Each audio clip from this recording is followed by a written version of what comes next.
Hey everyone, Michael here with Hello Cupcake It's Me, and today is the Saturday check-in. It is August 31st, 2024, not 24th. Anyways, um, if you haven't done so already, please hit like and subscribe, then head on over to hellocupcakeitsme.com to give the blog some love. Then head on over to podcast.hellocupcakeitsme.com to check out the podcast that's updated every Thursday. And then make sure that you check out my upcoming book, Carpe Diem Scroto 365 Daily Affirmations, scheduled for publication November 2024. And make sure that you follow me on all the different socials. You'll find the links down below. And let's get into it, shall we?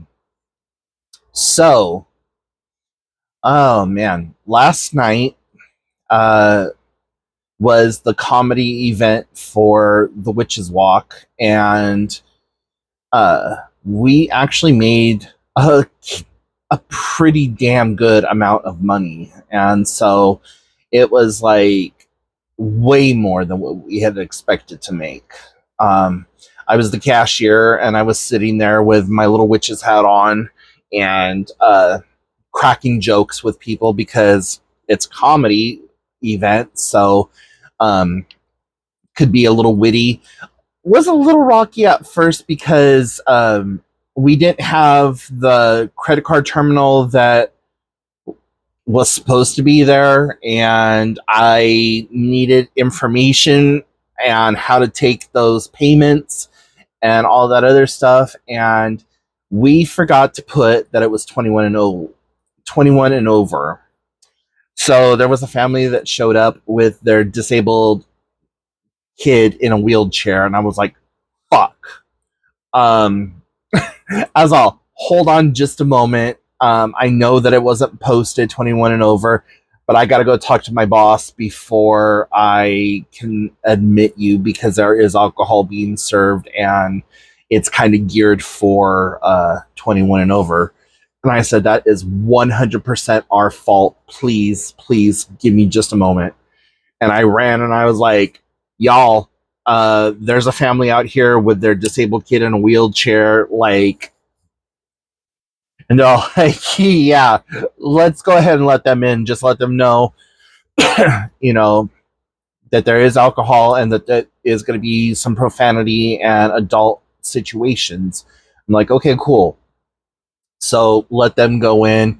And everyone who showed up was really nice, really amazing, just there to have fun, let their hair down. And I think that the fact that it's Labor Day weekend really did help because a lot of people had a 4-day weekend. So they were like, let's just go do something nice for ourselves. And it also helps this community event. So it was, I had a lot of fun just meeting people and interacting with everyone. I am very like customer service oriented when I want to be.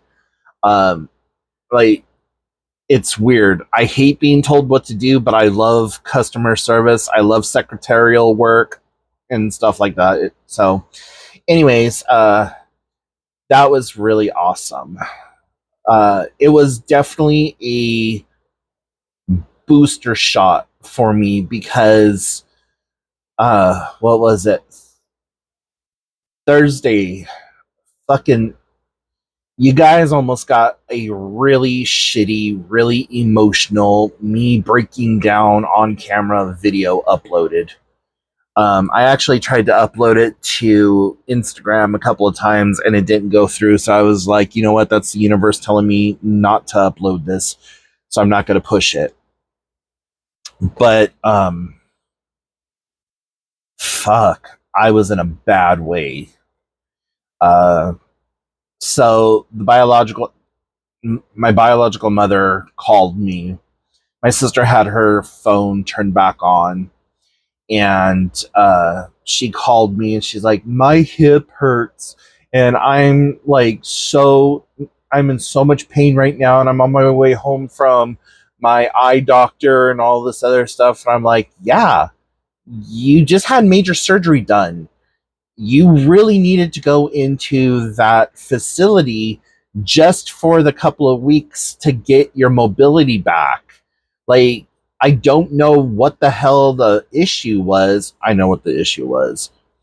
I'm like, but you need to go to urgent care, because if you get an infection in that, with you being diabetic and in heart, like in you have heart failure.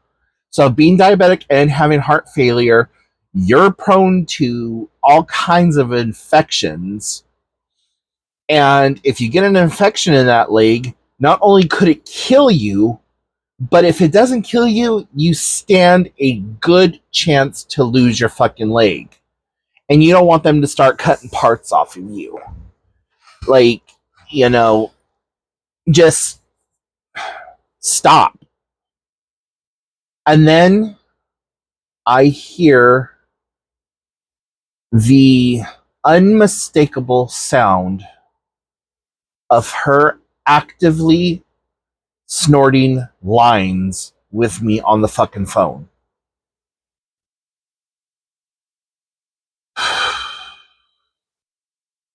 Guys, that fucking broke me. Like, I've heard her doing lines on the phone before or what the fuck ever, but there was something inside of me that just fucking snapped. And I hung up and I started crying. Like, it's too much for me to fucking handle. I am not crying about her. I'm not crying about the fact that she's a fucking tweaker. I'm not crying about anything else outside of the fact that I am frustrated. I am tired of parenting a parent who hasn't parented. And I just legitimately broke down doing the ugly cry. And there was no one that I could put it on that day. Like, it was my sister's birthday. Her and her boyfriend were on a mini vacation. They rented an Airbnb and were trying to have a lovely day. Prior to that, uh, my biological mom's social worker called, and I talked to the social worker for a good 10 minutes before I put my sister on the phone with us. And just listening to what the social worker had to say, and then everything from the Zoom meeting that we had with her doctor and the care team that was like against her going home, just everything like that, plus the stress of me trying to get my book taken care of, me worrying about money, me worrying about my finances, me worrying about everything else. Like, I have developed a fucking facial tic. Like, right here, all of this right here has just been like nerves, just meh, meh, meh. And I know that I'm under a lot of stress and a lot of pressure and everything else when I start having those facial tics, or just tics in general. Like, my nerves are literally trying to crawl out of my skin. So, I'm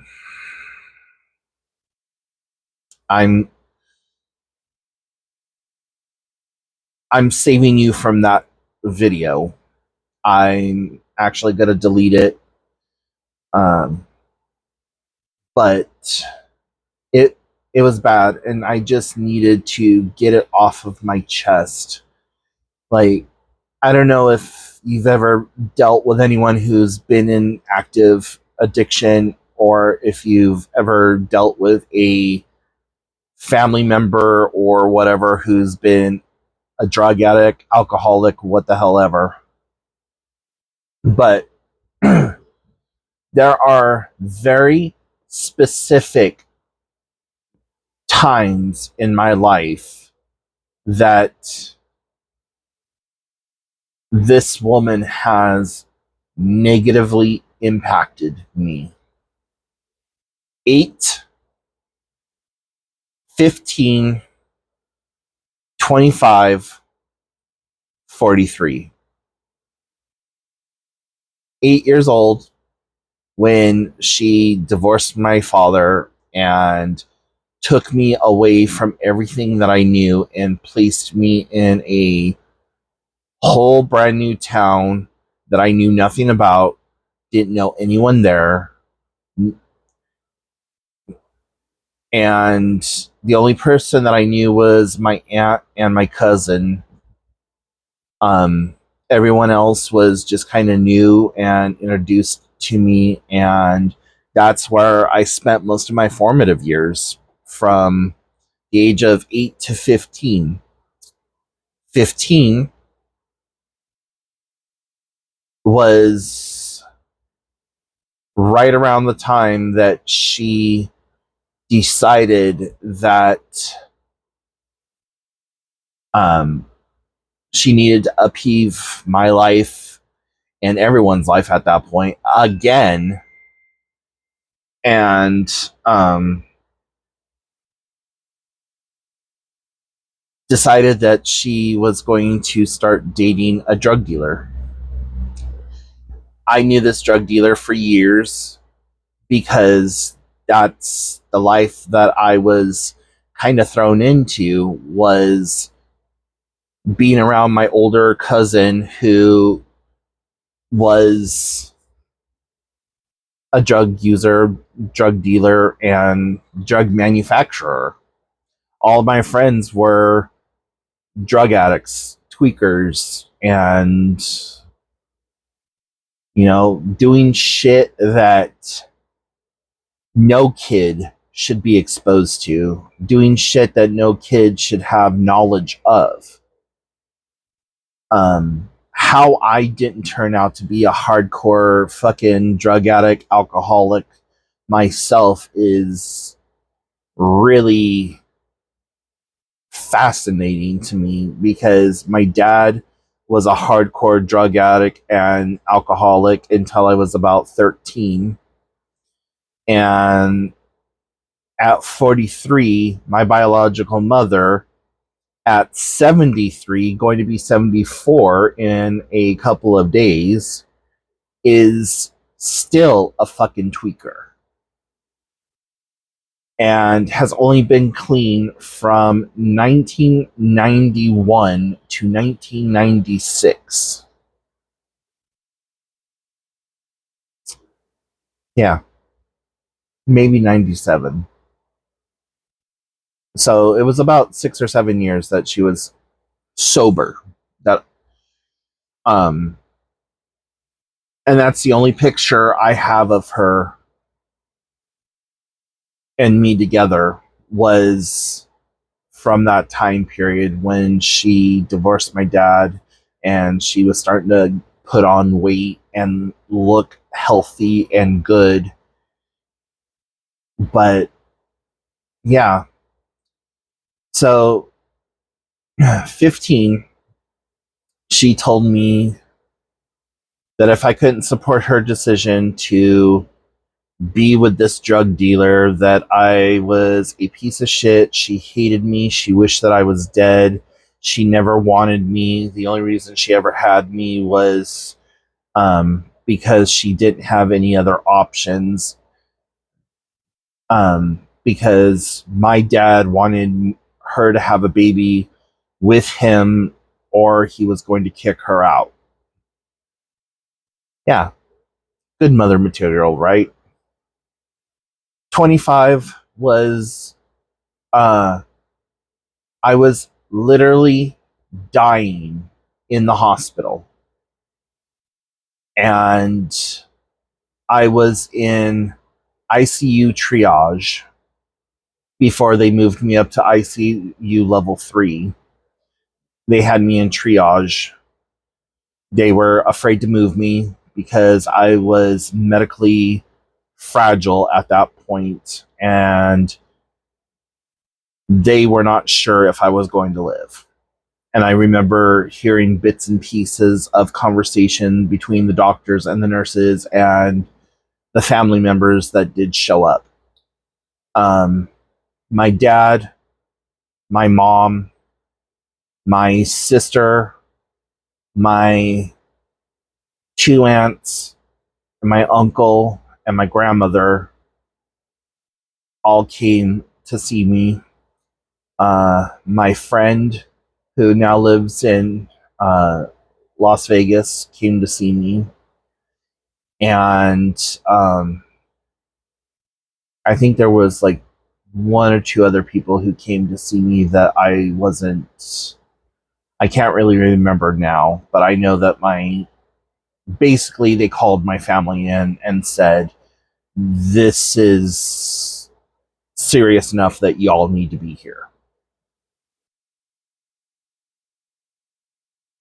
My sister went to go pick up my biological mother. She came and stayed with me for about 30 minutes and wanted to go back home because she didn't want to be around my dad and his family. On the way back, she asked my sister if they could go to the casino. I'm literally laying in the hospital fucking dying, and this bitch wants to go to the casino. And yeah, so 43, I'm 43 now, and this recent bullshit really broke me and has me pissed off. And I am done with her. I don't know if I completely want to burn the bridge and completely fucking ghost her or what, but I cannot continue to allow her toxicity to negatively impact my life. And that's not to say that when she passes, I'm not going to have some kind of breakdown. That when she passes, I'm not going to cry or whatever else. But I'm just at that point right now where I am done. I cannot go any further. I am trying to heal myself. I am trying to put things in motion with my book, with my life, with everything. I'm setting boundaries. I am setting goals. I am setting aspirations. I am setting intentions. And you can't do that when you have negativity around you. You cannot heal having the same poison, the same negative bullshit around you. You can't heal in a toxic environment. And I feel like I'm a plant in Chernobyl. Like all around me is just toxic, radioactive, like uninhabitable wasteland, but somehow has found a way to grow there. So, I don't know. It's getting really metaphorical, I know, but just a lot going on with her bullshit and just trying to get my book situated. I now have 1 month to get it all said and done. 15 days. I don't even have a full month. September 15th is the deadline for the illustrator and the editor to be done with the book. From September 15th to September 20th, I'm going to be working on getting the edits done to the book and getting the illustrations posted into the book. From September 20th to November 15th, no, from September 20th to November 1st is how long I have to get the book formatted, professionally edited, and put into a ebook format, a Amazon KDP Kindle format, and Barnes and Noble format, and physical publication format. Then I have to have that all said and done by November 10th. And my book my book published date is November 15th. And November 16th, I believe it is. I might be ahead of schedule here, but so yeah, November 15th is my publication date.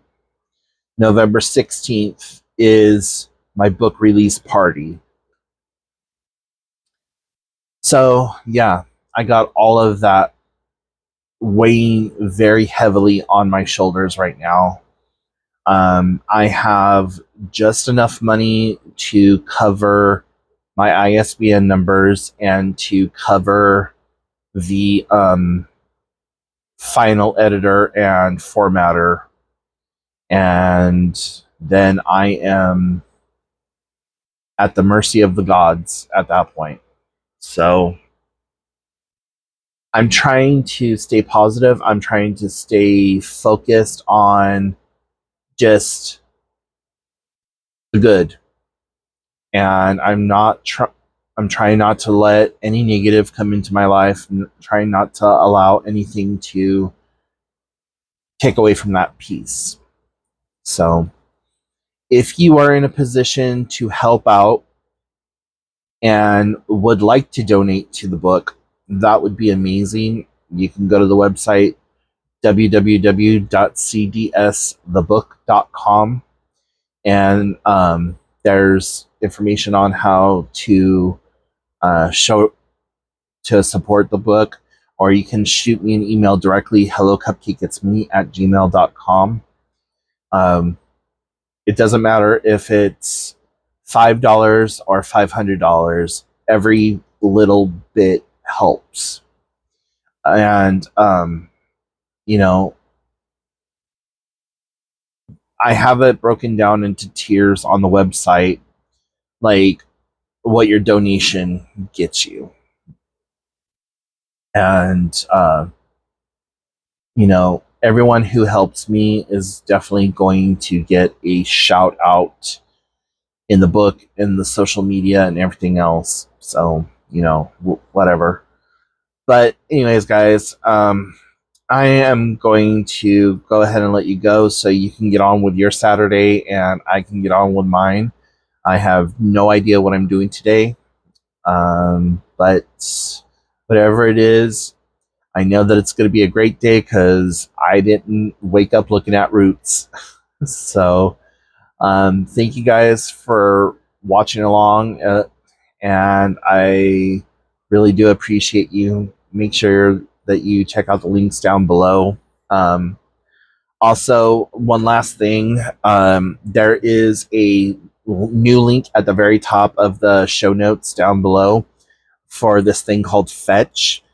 I need just two people to sign up and take a picture of any receipt that they have from the last like 24 to 72 hours or whatever using my fetch code. And that's going to give me 8,000 points per person.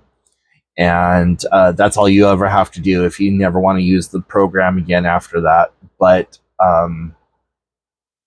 if you do want to use the fetch program, all you got to do is snap pictures of your receipts and upload it, and you get points, and those points can be converted to uh, real life gift cards or money direct deposit, like to your PayPal or whatever. There's like a whole bunch of different things, but it would really help me out. So, anyways, guys, questions, comments, concerns, put them in the comment section down below, and I will talk to y'all later. Bye, everyone. Boop.